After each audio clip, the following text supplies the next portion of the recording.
Our main character is finally starting high school. He's really excited for a new start because middle school wasn't very interesting for him. He looks at where he's sitting and sees that he's next to a girl. Our boy got very excited. He's been going to Riz Academy and is now ready to become the Riz Lord. He imagines the girl sitting next to him with two big smiles on her faces. He confidently walks in and hits her with the touching his own neck technique to show how great of a person he is. But the girl gives him an angry look, which gives him chills and makes him lose his confidence as Thanos snaps away everything. The girl tells everyone in the class her name is Furi Yuko. The main character then says his name is Taira Namito. Furi looks at him and then cheers. He starts to believe she is a good person, but she gives him another ugly look. In Riz Academy, he starts to lose hope. The girl, on the other hand, thinks he's hot. It dawns on Taira that he forgot his math book. Taira freaks out and says he'll borrow from a friend, even though Furi offers to share hers. This makes Furi sad. Taira has no choice.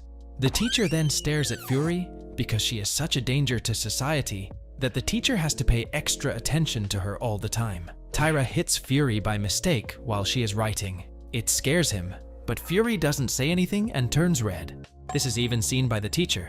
Then Taira tells her how nice her pencil case is, but she breaks it right away and starts blushing even more, in secret. When the teacher sees this cute scene, she feels forced to separate the tables right away, presumably to keep us from catching diabetes. When class is over, Furi asks to use Taira's workbook for the next one because she forgot her own. Classical Japanese is their next class, and Furi already knows she's going to sleep through it. After that, we see that Furi has her book hidden in her bag. Furi starts to feel sleepy while he is learning. She asks Taira what she should do to stay awake. He tells her to make a list of the things she likes. As she counts the kittens, Taira suddenly comes to mind. She turns red so badly that she almost sends our boy to the dark world. After that, she passes out and falls on Taira. He starts to feel scared because this is the closest he's ever been to a woman. He wants to wake her up, but as soon as her soft, warm hair touches his, he is at peace with everything and realizes this. He wants to remain there for all time. Furi makes a sound of pain all of a sudden. The left leg of hers is a little hurt. While Taira thinks she was out fighting, it was really just her little brother being mad that she wasn't playing with him. When Furi gets home, he starts learning more about Riz Academy. She tries to find something easier though, because some of the information makes her feel bad. Finally, the help she's been looking for. Taira always gets to school on time. She's looking at him and making a face like she's been holding in a big fart for 4 days while he looks at her. Taira starts to feel scared because he thinks she is mad at him. After seeing that face, Furi is really lucky that Taira hasn't called the police on her yet. It turned out to be her smile.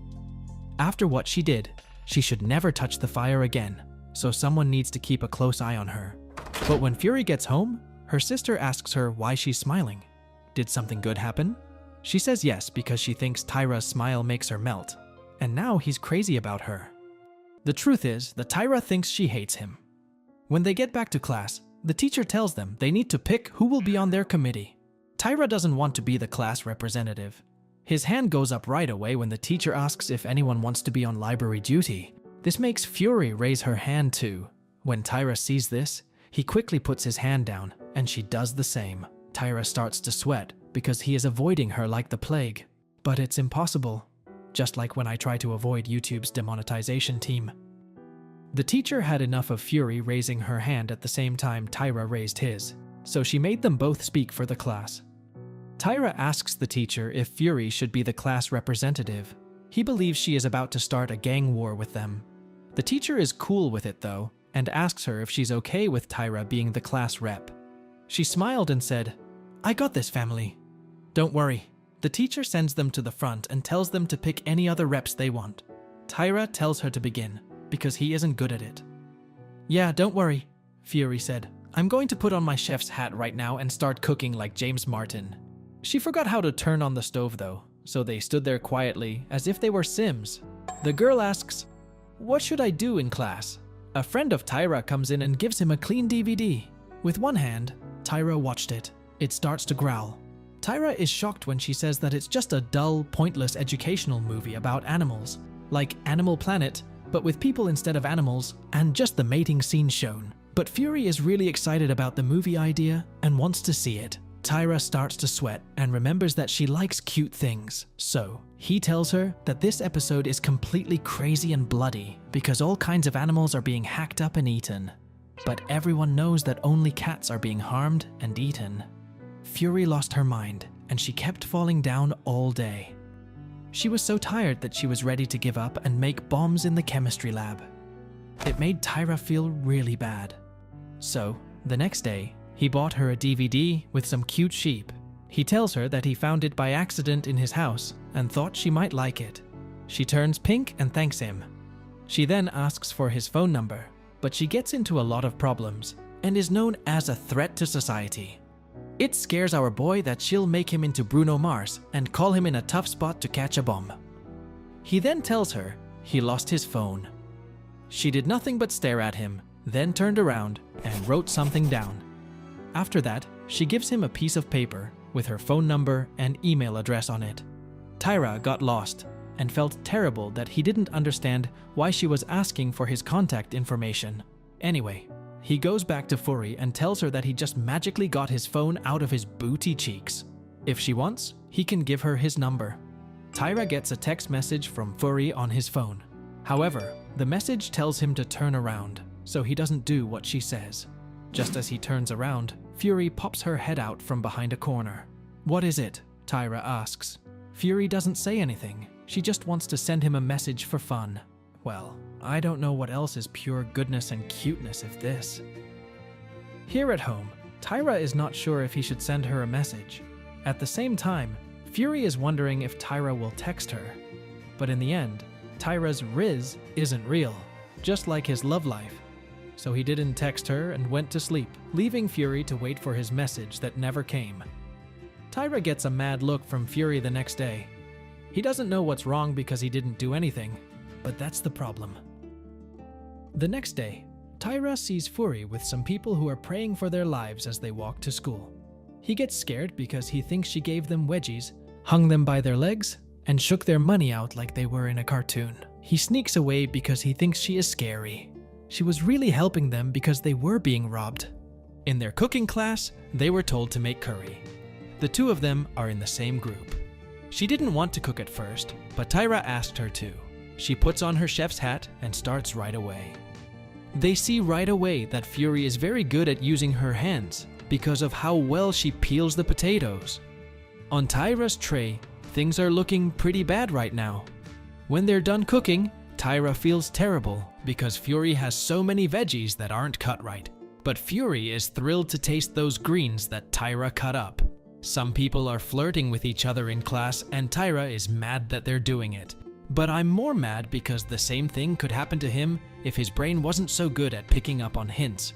He sees Fury looking at them too, and all of a sudden, she turns to face him.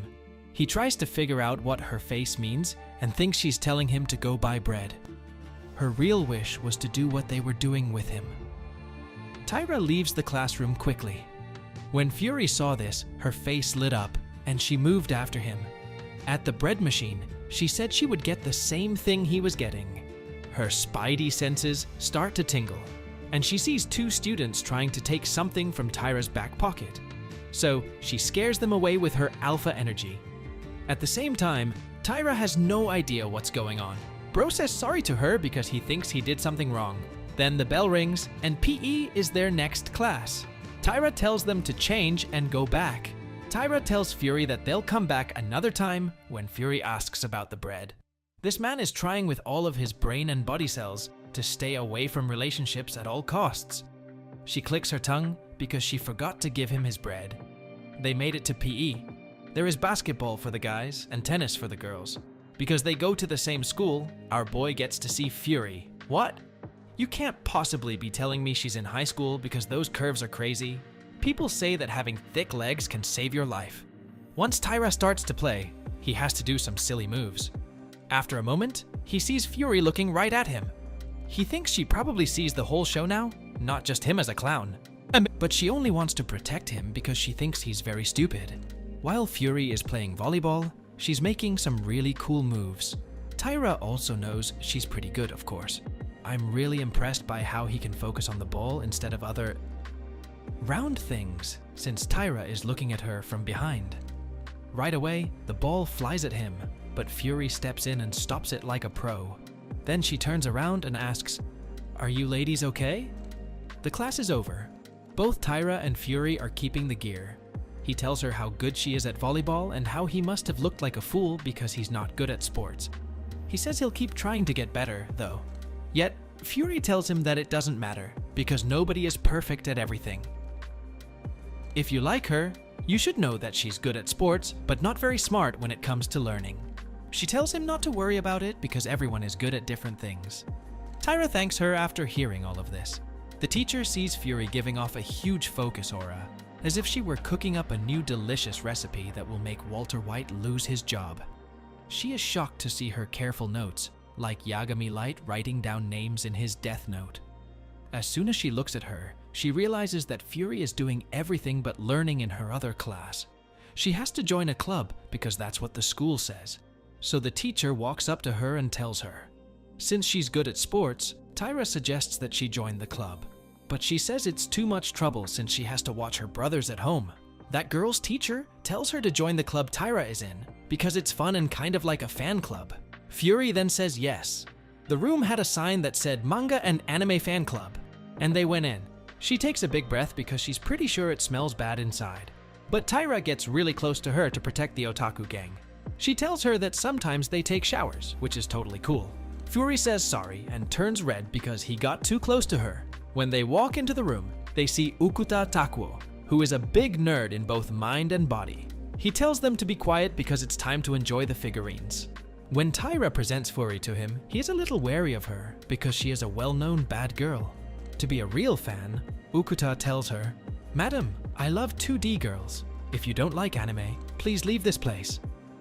After seeing their shapes, Fury can name all of them. She says that she watches cartoons with her sister because her sister loves it. He then asks her which character is her favorite. Fury answers her, and he sees that she's pretty valid, so he lets her join the 2D club. However, Fury is pretty scared of this guy, so she doesn't plan to join. Ukuta tells her she can do anything she wants with Tyra though. She stops, and then she's sitting in the club. When she asks her boss if she can move Tyra around, he says, "Sure, can." Fury tells him to sit down next to her, and then asks what they do in this club. They say that they bring comics from home and read it there, which is just a fancy way of saying that they don't do anything. When they ask her what kind of books she likes, they think she might say sports books or something else, but she says she loves shoujo manga. They are both shocked by this news.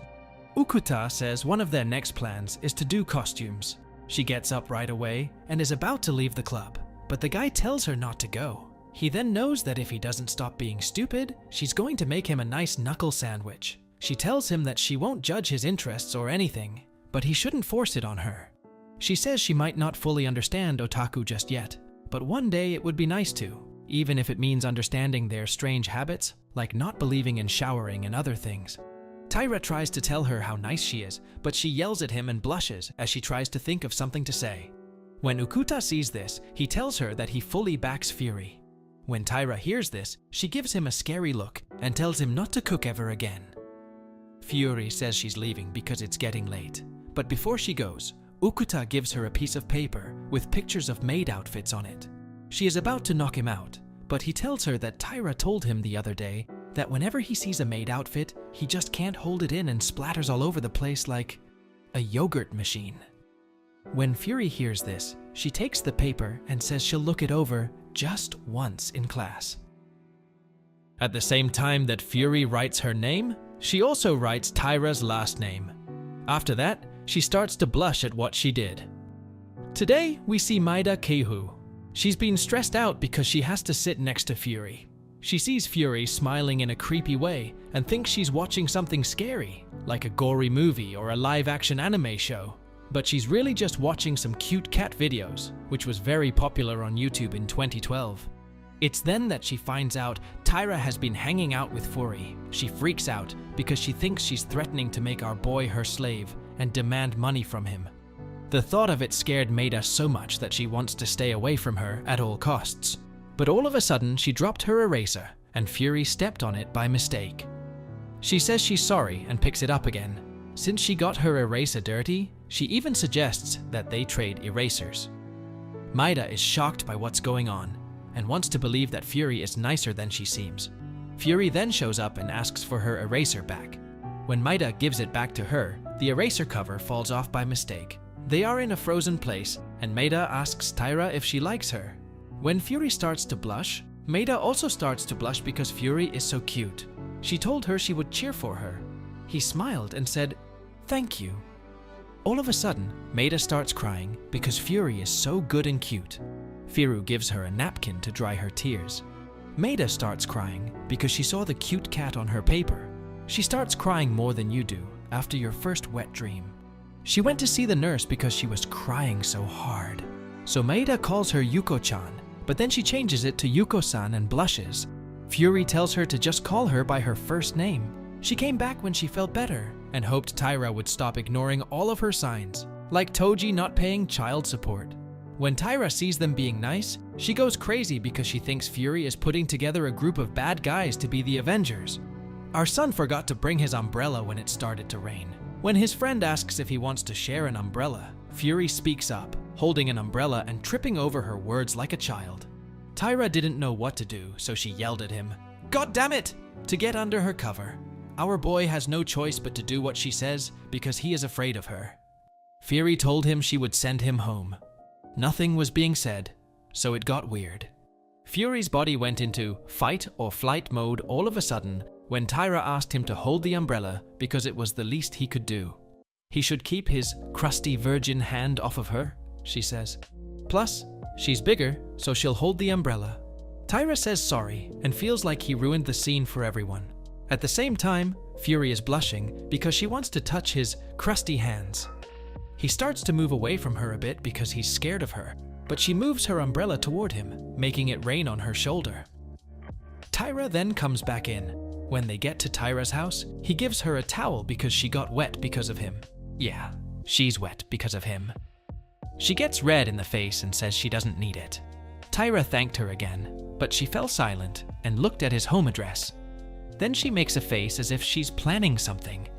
Tyra goes crazy because he thinks she's going to show up in her Batmobile at night and rob his house. She just looked at his last name and put it with her own first name.